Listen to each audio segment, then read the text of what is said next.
এই ব্রিজ হতে দেব না ইনশাআল্লাহ। ইনশাআল্লাহ আন্দোলন আন্দোলন চাই ব্রিজ চাই দিতে হবে দিতে হবে দিতে হবে দিতে হবে।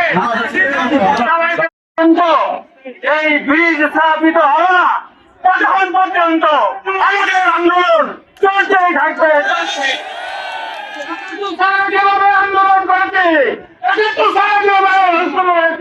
যুদ্ধ করেছি এই আন্দোলন সেইভাবে চলবে ইনশাআল্লাহ। আন্দোলন কেউ দাবিয়ে রাখতে পারবে না, আন্দোলন কেউ বসে রাখতে পারবে না। আমি মাননীয় প্রধানমন্ত্রী বর্তমান প্রধানমন্ত্রীর কাছে অনুরোধ জানাবো, তোমার বিচার মুক্তিযোদ্ধা তুমি এই ব্রিজে তুমি কিছু টাকা আমল করবে ইনশাআল্লাহ। আমাদের সরকারকে আরম্ভ করাবে এই সেই তেতুলিয়া থেকে শুরু করে আমার সেই পর্যন্ত আমরা যে আন্দোলন